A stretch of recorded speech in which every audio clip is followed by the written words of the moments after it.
Thank you, Madam Speaker. Madam Speaker, I rise in this August House this afternoon with a deep sense of sadness, Madam Speaker. Because, you see, when you're dealing with an office, as the office of the Prime Minister, or the office of the Governor General, Madam Speaker, it is not whether Baldwin Spencer, or Cutie Benjamin, or whoever, Lester Bird, occupies the office of Prime Minister, or whether it's Sir James Carlilse or the new Governor General in waiting is going to occupy that office, Madam Speaker. It is the office itself that we must respect. And when we come to this August House, Madam Speaker, and seek to pass legislation that disrespects that office, Madam Speaker, we are doing an injustice to the office of Governor General. I say that, Madam Speaker, because when I listen to certain people on the radio every day calling the Prime Minister derogatory terms and making remarks about other ministers, I don't have a problem with persons arguing issues and policies. But in terms of disrespecting the office, I take umbrage with that. I have a problem with that. When you have persons calling the Prime Minister dunce daily on the radio station, and nothing is done, and he does it with impunity, and nobody seeks legal redress, it is wrong, Madam Speaker. And I'm saying if we are responsible men and women in this House, and when we come here to pass legislation, we are not passing the legislation just for today, but, Madam Speaker, more importantly, we are passing laws for the unforeseeable future. Another Governor General may take office, and that other Governor General may have to retire one day, or be removed for some reason, whether it be a new government or not. I say all that to say, Madam Speaker, that I'm very unhappy and disturbed by the report of this Select Committee. Extremely. And I'm going to be passionate about it. I listened attentively to the Honourable Attorney General. I have the greatest respect for you, sir. But you are telling this Honourable House that a report of the Select Committee made up of 2 members of the government side, and 1 member from this side, the Honourable Attorney General, Justin Simon, Honourable Trevor Walker, Minister of State for Barbuda, and Honourable Robin Yearwood, member for St. Philip's North, as a member. Madam Speaker, the first question that I want to ask the Honourable Attorney General and the members of this Select Committee is, why are we passing a new act if the amendments turn out to be as few as now suggested by the Select Committee? The overall effect of the committee's report, Madam Speaker, in my humble view, is to do a hatchet job on the act that was circulated to honourable members. It was publicized on the internet. It was sent to His Excellency Sir James Carlilse. His input was solicited. And now this Honourable House sets up a Select Committee, and we reverse nearly all the privileges that was contained and proposed by the very same government. Madam Speaker, I do not understand why the government in the first place proposed this bill and now set up a Select Committee to overturn 75% of the substance of that bill. And I will point it out for the benefit of the honourable members, Madam Speaker. The last time the Governor General emoluments were increased was in 1995, Madam Speaker, by Act Number 7 of 1995. His salary was increased to $162,000 per annum, or 13,500 EC dollars. Exactly 5,000 US a month for a Governor General, for a head of state.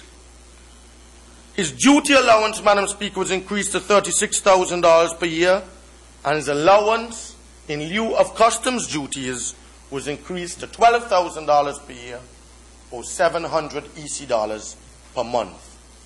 And I want to explain that customs duty in lieu, that payment in lieu of customs duties is made in case the Governor General, when he goes to the supermarket or his wife and buys items off the shelf, he gets a rebate.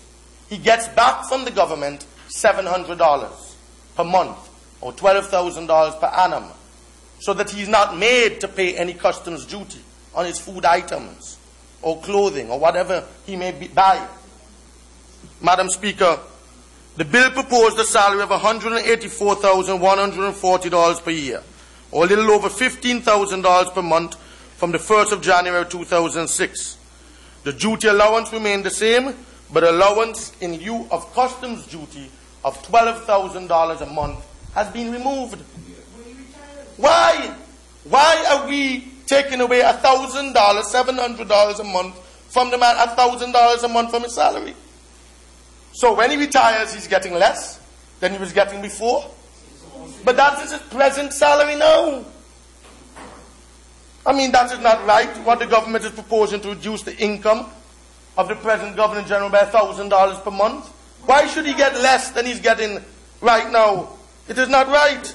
So on one hand, you're telling him you're increasing his salary by $2,000. But on the other hand, you're taking away $1,000 in customs duty allowance per month from him. What is the rationale for reducing it when he retires? He's no longer working. You see, that's the type of respect. That's why Lennox rests in his right to cuss all of us underage every day. Because that's what we're reducing this country to.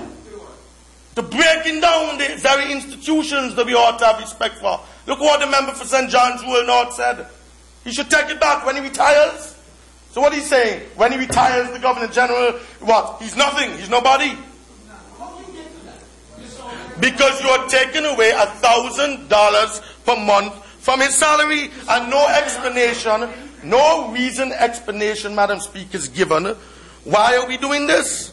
And my humble recommendation is that we put it back, and that we put in paragraph 4, Madam Speaker, I ask you to look at paragraph 4 of part 1 of the schedule. That we put in an extra paragraph 4 as part 1 in the schedule. We add it in, and we say allowance in lieu of remission of customs duties on goods imported for use by the Governor General at the rate of $12,000 per annum. I think we should put it back in. And I'm asking the Honourable Prime Minister and the Honourable Attorney General in committee stage to put it back in. This allowance in lieu of customs duty was received by Governor Jacobs before he became Governor General. It was received when he became Governor General. It was also received by his wife. So why are we taking it away? The allowance was increased from $700 to $1,000 per month, Madam Speaker, since 1995. And I would have thought that the select, yes, it was increased since 1995. And I would have thought that the select committee would have recommended that the allowance be increased, rather to be silent about it, its removal from the legislation, Madam Speaker. This is a bizarre situation, Madam Speaker. The government made proposals for the emoluments and benefits of the Governor General. This was put on the internet, Madam Speaker. I've said so. It was circulated to us. You set up a select committee and now you hatch it, you take away all the benefits. Oh, for discussion. Oh, I see. Oh, he's like any other pensioner. Okay. All right. Madam Speaker, I'm sure that the bill also had the input of Sir James Carlilse. It did, because he sent his representative, Mr. Clare Roberts, and it says so in this report. And he was present at the meeting. And the Select Committee has recommended in their report that the government renege on the own government's proposal to base the Governor General's pension and gratuity. And I'm glad to hear the Honourable Attorney General just say that in committee stage we will change that. We will change that his gratuity will be based on the aggregate of salary and duty allowance. He just said so. But he said we will discuss it. But Madam Speaker, how can we calculate the man's gratuity just based on his salary? That is not right. This was obtained in the case of Sir Wilfred Jacobs and Lady Jacobs' widow's pension, Madam Speaker. It was calculated on the same basis, the aggregate of salary and of duty allowance of her husband. So she gets it. So why shouldn't he get it? If Lady Jacobs is getting the pension and gratuity based on the, well, she should get it. Well, she